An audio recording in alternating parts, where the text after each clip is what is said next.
First of all आप सभी को शुभ प्रभात। और आज है तारीख 9 अप्रैल एंड चुनावी मुद्दा काफ़ी ज़ोर शोर से बढ़ने वाली है और मोहल्ले में गर्मी भी बढ़ने वाली है। रीज़न भी हैं, एक तो धूप बहुत निकल रही है, दूसरी ये जो इलेक्शन का समय होता है इस टाइम पे दो लोगों के बीच कॉन्फ्लिक्ट, चार लोगों के बीच कॉन्फ्लिक्ट, सोसाइटी में कॉन्फ्लिक्ट, तो ये चीज़ें आम बात हो जाती है, तो गर्मियाँ बढ़ जाती है। और रिसेंटली 19 से आई थिंक इलेक्शंस होने वाले हैं, तो इन सब मुद्दों पे हम बात करेंगे। उससे पहले कि हम कुछ जान लेते हैं फैक्ट्स, अगर आप वोट देने जाते हैं किसी भी पार्टी को तो उससे पहले कुछ चीज़ उसके बारे में रिसर्च करें, सोचे समझे। जो नॉलेजेबल पर्सन है, जिसके पास राइट नॉलेज है, राइट। एक्चुअली क्या होता है कि अभी आप देखोगे मोहल्ले में, आप देखोगे अपने आस पड़ोस में, तो लोगों व्हाट्सएप यूनिवर्सिटी वाले भी लोग बहुत होते हैं, तो व्हाट्सएप यूनिवर्सिटी की नॉलेज देते हैं आपको। बट एक्चुअली जब जिस भी कॉन्स्टिट्यूंसी में आप अभी रह रहे हो, जहाँ भी आपका होम टाउन है, जहाँ से आप वोटिंग करोगे, तो वहाँ पे ऑफ कोर्स आपको खुद दिख रहा होगा कि यहाँ पे काम हुए हैं, नहीं हुए हैं, हो रहे हैं तो कैसे हो रहा है। These are the things you already realise because you are staying there, your family staying there. अगर आप बाहर रह भी रहे हो तो आपके फैमिली वाले को एटलीस्ट ये चीज़ें पता होगी। सो इन दैट केस आपको ये चीज़ें रियलाइज करनी है, किसे वोट देनी है।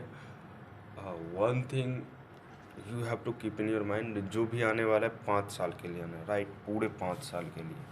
ऐसा नहीं है सीएम तो कोई है नहीं, चेंज हो जाएगा। एक्चुअली रीजन क्या होता है हमारा कि हम किसी भी पार्टी को सपोर्ट करते हैं, किसी भी पार्टी की तरफ हम मूव ऑन करते हैं, उसके पीछे हम ये चीज़ें देख लेते हैं अक्सर कि ये बीजेपी पार्टी ये अभी सत्ता में चल रही है, कांग्रेस पार्टी ये विपक्ष में चल रही है। सत्ता में चल रही है तो अच्छा काम करेगी, अगर विपक्ष जीत जाएगी तो अच्छा काम करेगी, उससे भी ज़्यादा अच्छा काम करेगी, ये हमारा माइंड सेट होता है। But actual reason is that कि आपकी कॉन्स्टिट्यूंसी, आप इधर मत देखो कि सेंट्रल गवर्नमेंट में कौन है, कौन क्या कर रहा है। That is not the matter of parts, matter of the things for electing your MPs, right.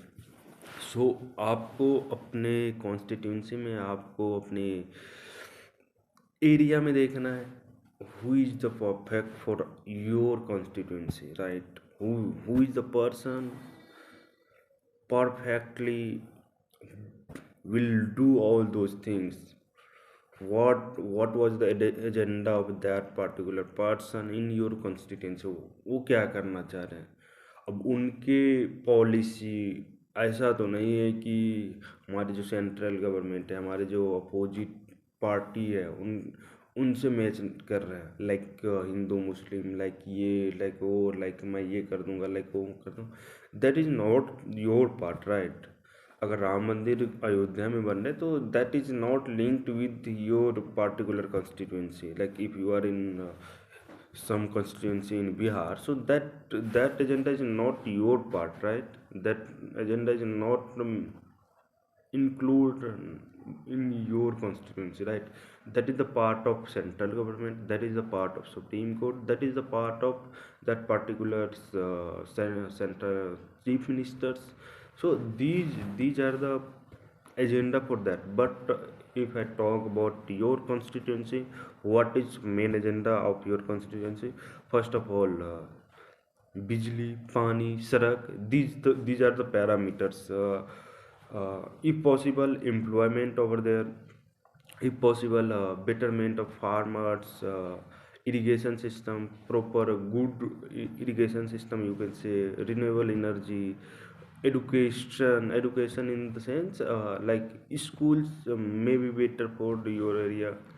If they don't have library, one of the biggest things they can do for you in your area.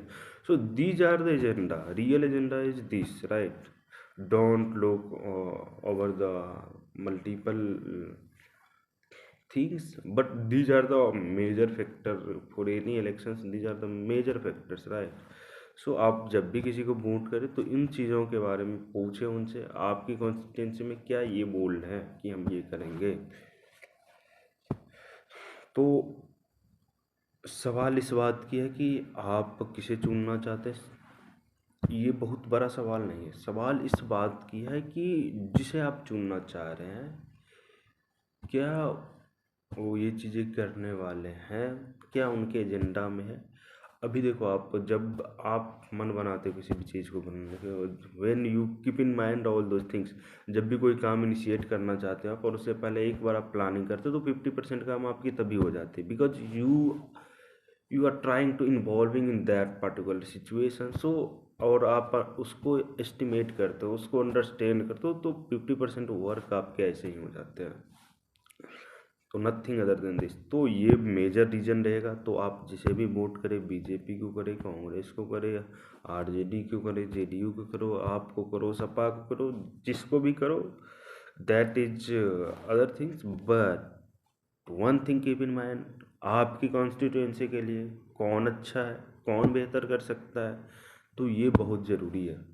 Like आजकल देखो, कांग्रेस वाले कुछ ज़्यादा फेंक रहे हैं, BJP वाले उससे थोड़ा और ज़्यादा फेंकते हैं, मैं ये कर दूंगा, मैं वो कर दूंगा। आप वाले फेंक के झाड़ू भी लगाते हैं। तो दीज आर द थिंग्स, फेंकने वालों पे आप बिलीव मत करो, बट आपकी कॉन्स्टिट्यूंसी के लिए कौन बेटर है, आपको इसके बारे में सोचना। आपको ये नहीं सोचना है कि कांग्रेस को जिता के राहुल गांधी को पीएम बनाना है, बीजेपी को जिता के नरेंद्र मोदी को पीएम बनाना। तो ये आपका, ये मीन्स लाइक ये आपका काम नहीं है। ये काम कौन करती है, ये काम पार्टियां करती है। If party win in multiple constituency more than opposition's constituency, so in that case party select their prime minister, their all ministers, right? तो ये पार्टी का काम होता है। लेकिन आप लोग सोचते हो मैं मोदी को जिता रहा हूँ, मैं राहुल को जिता रहा हूँ, तो ये कोई बात नहीं होती है, समझे। ये उसके पार्टी का काम होता है। अगर कांग्रेस जीत रही है मेजर वोटों से, इंडिया अलायंस जीत रही है मेजर वोटों से, तो वो उनकी रिस्पॉन्सिबिलिटी है, तो इसको बनाओ, उसको बनाओ, जो भी करना, फलना ढिमका। तो आपका काम बस ये है इस बार, आपकी कॉन्स्टिट्यूंसी में कौन बेहतर है उससे वोट करें। 2 3 4 जो भी लोग हैं, मे बी आप कुछ लोगों से नोन होंगे उसमें, कुछ लोगों से नोन नहीं होंगे, बट इन दैट केस आपको जानने का अधिकार है। आपकी ये रिस्पॉन्सिबिलिटी होती है कि आप जो 4 5 लोग खड़े हैं उसको समझे, पैसों पे वोट मत दे, बाकी उल जलूल चीज़ों जो आपको मिलेंगी उस पर वोट मत दे। बिकॉज जो भी ये चीज़ें दे रही है ना, ये डेफिनेटली है कि वो आपके लिए काम नहीं करेगा, ये 110% फैक्ट भी है। और इसके पीछे का रीज़न ये है, मैं बताता हूँ।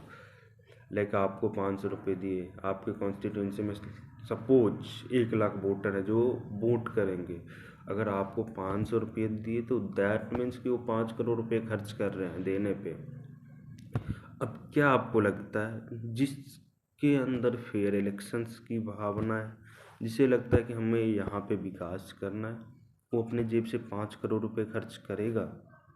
सपोज अगर वो 5 करोड़ खर्च करना चाहता है तो क्या ये सही है? अगर 5 करोड़ खर्च करना ही था और दे वहाँ पे डेवलपमेंट करवाना ही था, 5 करोड़ में अच्छी खासी फैक्ट्री लग जाती है, 5 करोड़ में मल्टीपल रोजगार के सोर्सेज वो अवेलेबल करवा सकते हैं, बट उसने नहीं करवाए। तो दैट इज़ द रीज़न कि वो यहाँ से कुछ मोटा पैसा कमाना चाहता है। तो उस केस में जो भी आपको 1 रुपये का भी कुछ दे रहा है, तो दैट मीन्स कि they are not good for your constituency.